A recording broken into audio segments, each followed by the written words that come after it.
One of the biggest problems in the church today is that people have grown to be biblically illiterate. We don't read our Bible, and so we don't really know the Bible. If we don't understand what the Bible says about God, we're never really going to know God. If we don't understand what the Bible has to say about church, about marriage, about parenting, about money, then all of life becomes a guessing game. It's trial and error. We try to figure it out ourselves only to get frustrated because it's just not working. It's kind of like the cheap furniture that you try to put together yourself. You have a couple of tools and all these bolts and screws and washers. You don't really want to read the instructions, so you try to figure it out on your own, and you end up creating a major mess. That's why I am so glad that you are tracking with me as we make our way through the Bible together this year. If we read the instructions, we can avoid the mess. With that in mind, I want to jump into the book of Ezekiel.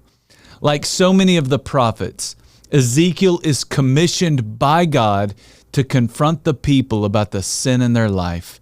In chapter 2, verses 3 and 4, God says that the people have been in revolt against him and that they are extremely stubborn.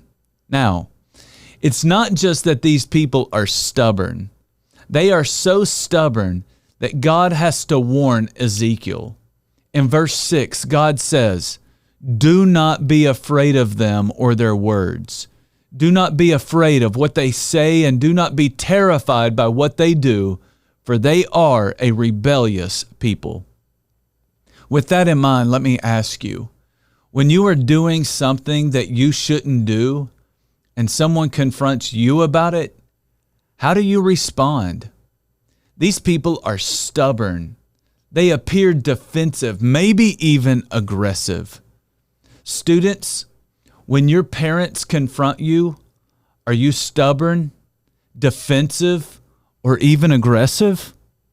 When a friend, a coworker, or a spouse confronts you, are you stubborn, defensive, or even aggressive? If that's the way you respond, you will never grow. The problems will never be resolved, and things will only get worse in your life. So the next time someone confronts you, don't defend yourself. Humble yourself. Try to understand the concern that they have. Acknowledge that you are not perfect, and then do what you can do to become the person that God would want you to be.